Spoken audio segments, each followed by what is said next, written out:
बिस्मिल्लाहिर्रहमानिर्रहीम। अस्सलाम वालेकुम। मैंने पिछली वीडियो में छोटे पेशाब में खून आने की इम्पोर्टेंस के बारे में बताया था, ये कैसे ख़तरे की अलामत हो सकती है और मसाने के सरतान की पहली और इम्पॉर्टेंट कॉमन सिम्टम्स में से एक है।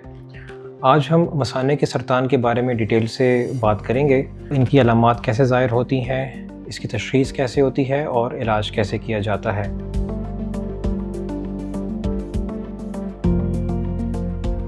अलामात में सबसे इम्पॉर्टेंट अलामत जो है वो पेशाब में खून का आना है। इसमें खून जो है बग़ैर किसी तकलीफ़ के भी आ सकता है, क्लॉट्स के साथ आ सकता है, सारा पेशाब खून हो सकता है और चंद कतरे भी खून के आ सकते हैं। लेकिन बग़ैर तकलीफ़ के अगर खून आए तो ये हमारे लिए बड़ी इंपॉर्टेंट अलामत है मसाने के सरतान के लिए। इसके साथ साथ पेशाब तकलीफ़ से भी आ सकता है। कुछ लोगों को पेशाब करने में दिक्कत हो सकती है, पेशाब की धार में कमज़ोरी, पेशाब में दर्द का एहसास होना, ये भी अलामात में से हो सकते हैं। और अगर खुदा न ख्वास्ता सरतान एडवांस स्टेज में पहुँच जाए तो अलामात संगीन भी हो सकते हैं, जिसमें पेट के निचले हिस्से में दर्द का होना, पेशाब का मुकम्मल बंद हो जाना और गुर्दों का ख़राब हो जाना भी शामिल हैं।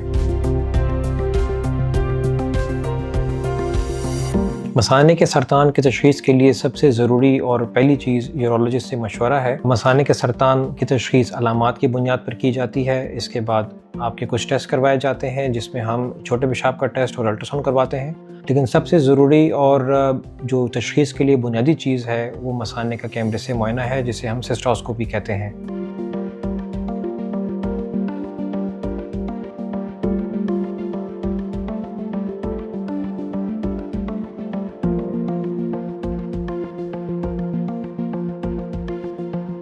अगर सिस्टोस्कोपी में मसाने की रसोली या सरतान ज़ाहिर हो जाए तो जो अगला स्टेप है वो इस रसोली को निकालना है। इस प्रोसीजर को हम TURBT कहते हैं, जिसमें इस रसोली को इसके निचले हिस्से तक निकाला जाता है और रसोली को लेबॉर्ट्री भेज दिया जाता है। लेबॉर्ट्री की रिपोर्ट से इस बात की निशानदेही हो जाती है कि ये कौन सी किस्म का सरतान है, इनिशियल स्टेज है या एडवांस स्टेज है, और इलाज का सारा दारोमदार, सारा लाएअमल इन्हीं अक़साम की बुनियाद पर किया जाता है। मसाने के सरतान के इलाज को समझने के लिए ज़रूरी है कि इस सरतान को दो अक़साम में डिवाइड किया जाए।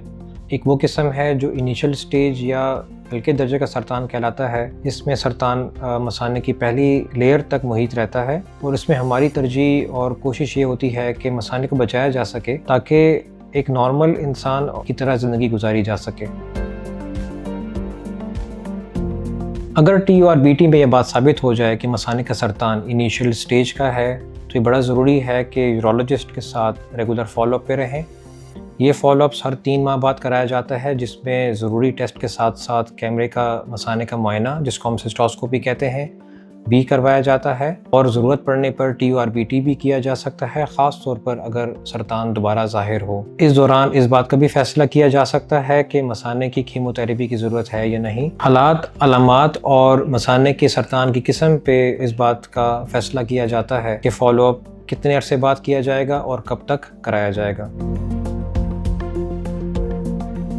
अगर मसाने का सरतान ख़तरनाक हो जाए या एडवांस स्टेज पर पहुंच जाए तो ऐसी सूरत में मसाने को सरतान समेत निकालना नागुज़ीर हो जाता है ताकि किसी बड़े नुकसान से बचा जा सके। ये एक बड़ी सर्जरी है जिसमें मसाना को कैंसर समेत मुकम्मल तौर पर निकाल दिया जाता है और आंत के एक हिस्से से ट्यूब बनाई जाती है। इस ट्यूब के एक सिरे पे गुर्दे की नलियों को जोड़ दिया जाता है और दूसरे सिरे को जिस्म से बाहर निकाल दिया जाता है। इस हिस्से से पेशाब का खराज होता है, जिस पे आगे बैग लगा दिया जाता है। इस ऑपरेशन के बाद रेगुलर फॉलोअप पे रहा जाता है ताकि मज़ीद कॉम्प्लिकेशन से बचा जाए और जिस्मानी और गुर्दे की सेहत को यकीनी बनाया जाए। इस वीडियो से आपको अंदाज़ा हुआ कि छोटे पेशाब में खून आना ख़तरे की अलामत हो सकती है, लिहाजा इस अलामत को नज़रअंदाज नहीं किया जाना चाहिए और वक़्त ज़ाया किए बगैर फ़ौरन यूरोलॉजिस्ट से मशवरा कर लेना चाहिए ताकि इलाज बर वक़्त यकीनी बनाया जा सके।